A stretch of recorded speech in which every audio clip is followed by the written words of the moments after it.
अभिनंदन। संचालन करने वाले राकेश यादव जी धोती में अच्छे लग रहे हैं, आनंद के साथ। हम सब के लिए यहाँ पूरी समिति, जितेंद्र गहलोत जी पूर्व विधायक, कहा जितेंद्र जी, आपका भी अभिनंदन है। चलिए, आप सबको प्रणाम करता हूँ, आप सबका अभिनंदन करता हूँ। हनुमान जी के जीवन में वो भगवान राम के राम दरबार की प्राण प्रतिष्ठा के अवसर पर यहाँ डेलनपुर भगवान का जो देवस्थान है, मुझे मालूम है कई साल पहले मैंने राजेश धाकड़ जी से पूछा कि डेलनपुर वाले हनुमान जी महाराज की विशेषता क्या है, उनके अपने पूजा पाठ, उनके श्रृंगार को लेकर के। तो राजेश धाकड़ जी ने कहा कि डेलनपुर का मैं मंदिर तो गया, लेकिन मैं विशेषता नहीं बता सकता। हमने कहा जरा गौर से देखना, भगवान को रोज चोला चढ़ता है, ये डेलनपुर भगवान की अपने आप में महिमा है। हमारे लिए परमात्मा की कृपा से देवताओं में देवता। वैसे तो भगवान राम का जीवन हर एक व्यक्ति के जीवन में 17 लाख साल हो गए भगवान को, राम को धरती पे अवतरित हुए 5000 साल पहले भगवान कृष्ण का जीवन उनका अपना गौरवशाली अतीत रहा। लेकिन ये देवताओं ने अपने जीवन के रिश्तों को निभाना सीखा। मानवता के मूल्यों के साथ जीवन में किस प्रकार से जीवन जिया जाता है। त्याग की मूर्ति भगवान श्री राम, आदर्श पुत्र भगवान श्री राम, आदर्श पिता भगवान श्री राम, अपने भाइयों के बीच आदर्श भाई भगवान श्री राम। प्रहलाद जी महाराज जी, आपका भी प्रणाम, जोरदार अभिनंदन महाराज जी के लिए भी। कितने प्रकार से अपन भगवान राम को देखो, उनके जीवन के एक एक रिश्ते को देखो, उनके सगे संबंधियों को देखो, तभी तो हम सबकी इच्छा होती है कि परिवार हो तो भगवान श्री राम जैसा परिवार हो, राम राज जैसी सरकार हो हमारे सबके मन में, ये भाव आता है। और हमारा सौभाग्य है आज हनुमान जी के दरबार में, हनुमान जी के जीवन के भी कैसे कैसे अनुभव है। जहां भगवान राम के जीवन में कोई बात की कमी हो, ये हमको भी सबको सीखने लायक है, समझने लायक है। और भगवान हनुमान जी के लिए हनुमान चालीसा तो सब पढ़ते हैं, लेकिन अष्ट सिद्धि नौ रिद्धि के दाता। तो अष्ट सिद्धि कौन कौन सी है सतीश जी? अष्ट सिद्धि कौन कौन सी है? अष्ट सिद्धि नौ निधि के दाता, चलो मैं बता देता हूं। अणिमा पहली सिद्धि, जिसके आधार पर वो अपने शरीर को सूक्ष्मतम कर लेते हैं। दूसरी महिमा, अत्यंत विशाल शरीर का धारण कर लेते हैं। तीसरी गरिमा, बहुत भारी शरीर कर सकते हैं। चौथी लघुमा, अत्यंत हल्का हो जाने का उनका शरीर का भाव रहता है। पांचवी प्राप्ति, इच्छित वस्तुओं की प्राप्ति से हम प्राप्ति समझते हैं। प्राकंब्य, मन की इच्छा को पूर्ण करने की ताकत, ये उनकी शक्ति है। इसी आधार पर ईशित्व, शासन पर नियंत्रण की शक्ति भगवान हनुमान जी की एक सिद्धि है। हमारे बीच वंशित्व, दूसरों को प्रभाव में करने की ताकत, ये उनकी अष्ट सिद्धि है।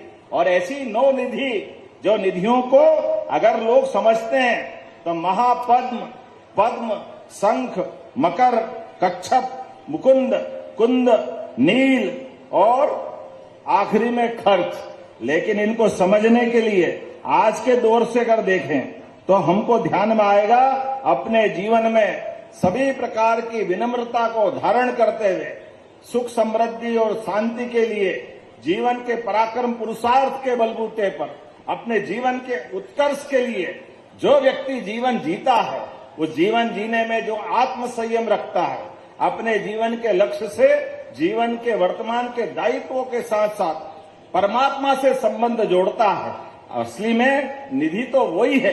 अन्यथा मृत्यु लोक तो पूरा दुख का संसार है, यहाँ आकर के कौन सुखी हो सकता है। लेकिन मृत्यु लोक में आकर के जीवन जीने का मौका भी मिले तो हनुमान जी जैसी युक्ति बुद्धि वाला आदमी भी चाहिए। भगवान राम भी मिल गए तो भगवान राम को सीधे सीधे हनुमान जी ने एक तरह से उनकी भी परीक्षा ले ली। हनुमान जी ने पूछ भारी करके भगवान राम को भी एहसास कराया कि आपका भक्त भी पक्के वाला है, लेकिन भगवान आप भी कृपा करो तो ढंग से ही करो। और भगवान हनुमान जी के जीवन के तो इतने सारे रहस्य हैं, एक एक रहस्य की बात अगर देखो तो सच में उनके जीवन का प्रत्येक क्षण अपने भगवान श्री राम के लिए, भगवान राम को उस कठिन काल में जब वो माता सीता को ढूंढने के लिए निकले, ऐसे में उनकी मदद के लिए सुग्रीव से मिलाने का काम अगर किसी ने किया, हनुमान जी ने किया। भगवान राम को अपनी सेना सहित समुद्र के किनारे बैठे और माता सीता का पता बताने के लिए, लंका पार करने का, अगर ये कोई मामूली बात नहीं, बोलने के लिए तो मैं बहुत देर तक बोल सकता हूं, लेकिन राम रावण के युद्ध में भी अपनी इस स्थिति को ये हम सबके लिए सीखने लायक। भगवान राम के पराक्रम को दुनिया के सामने लाने के लिए हनुमान जी अपने आप को पीछे रखते हुए उस भीषण युद्ध में भी जहां जहां भगवान राम को आवश्यकता पड़ी, चाहे वेदराज सुसेन को लाने का मसला हो, जहां लक्ष्मण घायल होकर के बेहोश हो जाते हैं, उनके जीवन बचाने का मसला हो तो औषधि लाने के लिए पहाड़ उठा लाते हैं, जहां जहां जरूरत पड़े। और जब भगवान राम ने रावण को मारने के बाद, विजय प्राप्त करने के बाद, भगवान को अति शीघ्र अयोध्या पहुंचना था, और ऐसे अयोध्या पहुंचने में वो विमान, आज भी विमान टेक्नोलॉजी के लिए आधुनिक दृष्टि से नई आज टेक्नोलॉजी ऐसी बनी नहीं है कि जो विमान विश्वकर्मा ने भगवान ने बनाया था, उस विमान की विशेषता थी जितने यात्री बिठाओ उतना वो बड़ा हो जाता था, और जितने यात्री के अंदर आ जाए उनको सबको समा लेता था। लेकिन विश्वकर्मा जी ने अपनी बुद्धि से बनाते बनाते एक चीज और जोड़ दी थी। उनने कहा जितने भी बैठेंगे लेकिन एक सीट फिर भी खाली रह जाएगी। अब ये उनने अपने अहंकार को भी पाल लिया। ऐसे में हनुमान जी तो जहां अहंकार उसका अपने आप में, अगर अगला कोई शिकार करने का मौका मिले तो विनम्रता से हनुमान जी ऐसे सारे मसलों का समाधान निकालते हैं। उन्होंने उस विमान में बैठने के बाद जब विश्वकर्मा सहित सब लोगों ने बताया कि ये ऐसा विमान है कि सब लोग बैठ जाए, फिर भी एक सीट खाली, हनुमान जी ने कहा ठीक है देखते हैं। देखने के बाद बैठे, बैठने के बाद विमान उड़ने लगा तो उन्होंने कहा ये विमान का तो प्लानिंग फेल हो गया। बोले क्यों? बोले जितने लोग बैठ जाए फिर भी एक सीट खाली रहेगी। हनुमान जी बुद्धि से अपने आप को खड़ा करके गिनती बराबर कर रहे हैं कि भाई मैं इस विमान में बैठूं कैसे, यहाँ प्रभु राम बैठे। समझ में आने वाली बात तो ये है, तो राम जी के साथ तो मैं बैठ नहीं सकता हूं। और इलाज कर दिया विश्वकर्मा भगवान का कि जितने हैं उतने ही तो ले जा रहे हैं, कहाँ एक सीट खाली, अब कोई खाली रहने वाली है क्या? तो ये जो युक्ति बुद्धि से हनुमान जी के जीवन में हम सबको प्रेरणा मिलना चाहिए। इसलिए हम हनुमान चालीसा गाते हैं, अष्ट सिद्धि नवनिधि के दाता, उनके बारे में बात तो करते हैं, लेकिन उनके जीवन की अच्छाइयों को धारण करने के लिए भी हम सबका योगदान रहे। ऐसे में डेलनपुर नामक के स्थान पर इतना भव्य दिव्य निर्माण कार्य हुआ। जोरदार अभिनंदन करें ताली बजा करके इस धाम के लोकार्पण के लिए, और यशस्वी प्रधानमंत्री के लिए और जोरदार ताली बजाएं नरेंद्र मोदी जी के लिए। पूरे देश के अंदर दुनिया देख रही है हमारे भगवान श्री राम का धाम, वो सब लोगों को उत्तर दे रहा है जिनने भगवान के जन्म स्थान पे अड़ंगे लगाए, कोर्ट कचहरी करने गए, लगातार अटकाते लटकाते भटकाते रहे, लेकिन न्यायालय से निर्णय कराकर माता सरयू के किनारे भगवान श्री राम का धाम क्या आनंद के साथ बना। 500 साल पुराना संघर्ष सफल हुआ, अयोध्या धाम। बोलो जय जय श्री राम। और हमारे लिए और आनंद की बात, भगवान राम ने अयोध्या तो वनवास में त्यागी, लेकिन 11 साल हमारे आपके बीच उस चित्रकूट पर जहां गोस्वामी तुलसीदास जी ने कहा, तुलसीदास के चित्रकूट के घाट पर भई संतन की भीड़, तुलसीदास चंदन घिसे तिलक देत रघुवीर, जहां भगवान राम स्वयं तिलक देने के लिए 11 साल हमारे बीच गुजारे। तो हमारी सरकार ने भी तय किया अयोध्या के बाद चित्रकूट धाम भी उतने ही आनंद के साथ बना रहा है, उतनी सारी सुविधा जुटा करके चित्रकूट भी अद्भुत करने जा रहा है। 2000 करोड़ से ज्यादा के काम चित्रकूट धाम पे चल रहा है। जहां जहां भगवान राम के चरण धरे ऐसे प्रत्येक स्थान को तीर्थ बनाने जा रहे हैं।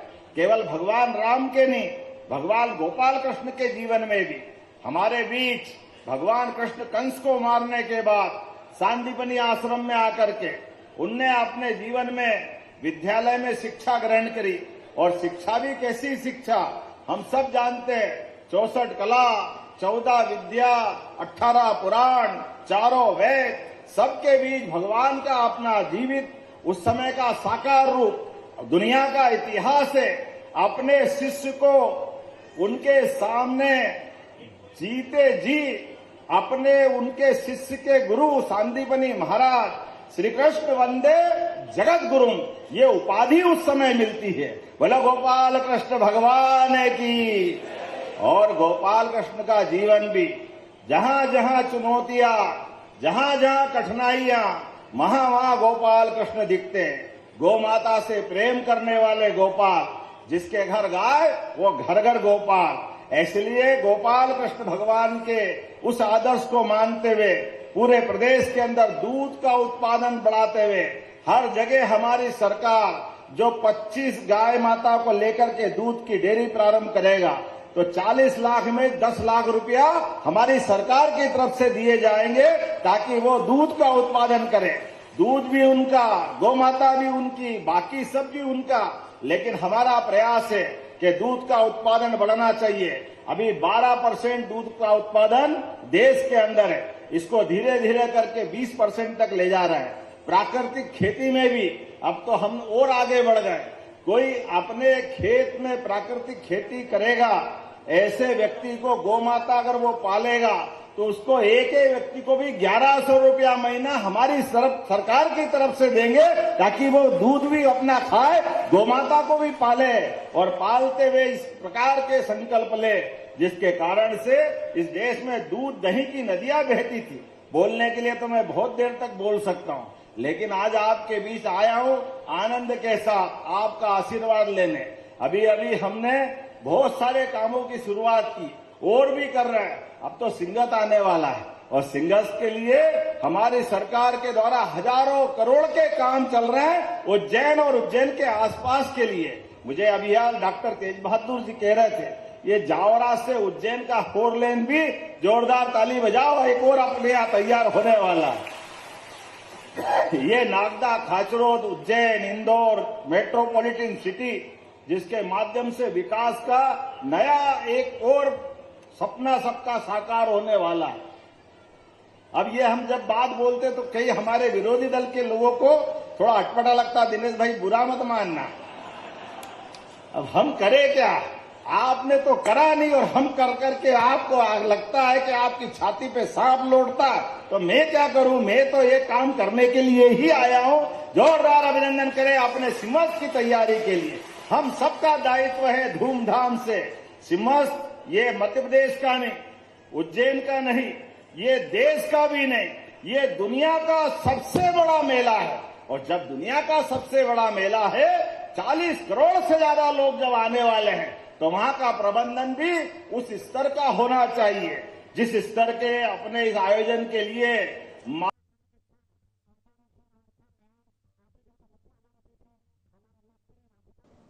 तो उज्जैन के नागदा से सीधी तस्वीरें आपको दिखा रहे हैं सीएम डॉक्टर मोहन यादव प्रमुख कार्यक्रम में। और बड़ी सौगात जो है वो अब दी जा रही है। जो आपको बता दें कि श्री राम दरबार प्राण प्रतिष्ठा महोत्सव में सीएम डॉक्टर मोहन यादव पहुंचे हुए हैं। श्री डेलन अपने अतिथि संस्कार के लिए जाने जाते हैं, अतिथि सत्कार के लिए जाने जाते हैं। ऐसे में भगवान करेगा धीरे।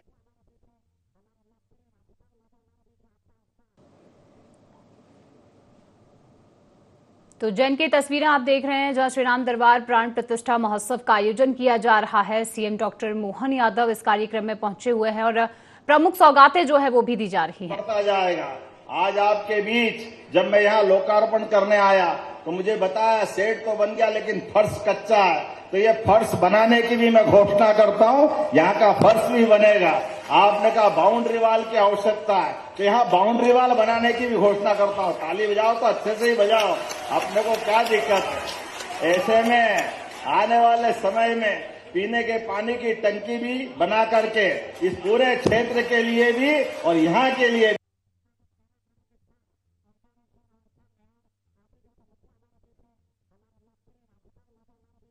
जा रहा है और सरकार की ओर से प्रबंधन भी हम करेंगे। अब जब भगवान राम का दरबार बैठा है, तो राम राज्य आता तो राम राज्य को भूखे प्यासे थोड़ी मरते हैं, खूब आनंद के साथ दी जा रही है। और श्री डेलनपुर बालाजी धाम मंदिर का जीर्णोद्धार हो रहा है। मंदिर का निर्माण जो है सरकार की ओर से भव्य तरीके से किए जाने की बात भी सीएम डॉक्टर मोहन यादव ने की है। रक्षाबंधन भी आने वाला है, लाडली बहनाएं बैठी है, कौन कौन को लाडली बहनाओं को पैसा मिलता, हाथ खड़े करवाओ। देखो आप जोरदार ताली बजाओ, आपको प्रणाम करता हूं। ये हमारी बहनों के प्रति प्रतिबद्धता है और केवल लाडली बहना नहीं, किसान भाइयों के लिए भी। तो बता दें डेलनपुर बालाजी मंदिर धाम मंदिर में एक बड़ा कार्यक्रम आयोजित किया जा रहा है सीएम डॉक्टर मोहन यादव सरकार की ओर से। आपके लिए भी ये साल तो हमने किसान कल्याण वर्ष के रूप में मनाया है। इस किसान कल्याण वर्ष के आधार पर